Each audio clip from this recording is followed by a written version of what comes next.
Bank sir sir అరవకండి sir. ఈ month కొన్ని ప్రాబ్లమ్స్ వల్ల ఈఎంఐ కట్టలేదు. ఇప్పుడేమో ఈఎంఐ తో పాటు ఏదో పీనల్ ఛార్జ్ అంట. ఈ పీనల్ ఛార్జ్ తో పాటు పీనల్ ఇంట్రెస్ట్ అంట. టోటల్ 2000 ఎక్స్ట్రాగా కట్టమంటున్నారు. ఏంటి సార్ ఇవి?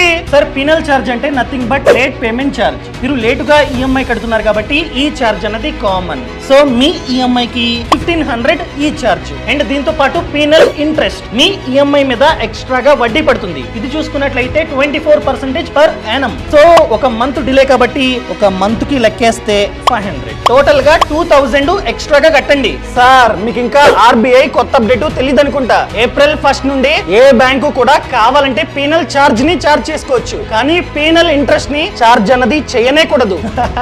సార్ అందుకనే సరిగ్గా చదవాలి. ఏప్రిల్ 1 నుండి కొత్త లోన్స్ కి, ఇది పాత లోన్. ఎగ్జిస్టింగ్ లోన్స్ కి జూన్ నుండి స్టార్ట్. జూన్ 1 నుండి మాత్రమే ఈ రూల్ వర్తిస్తుంది. ఇది మే. మూసుకొని కట్టండి. అవునా?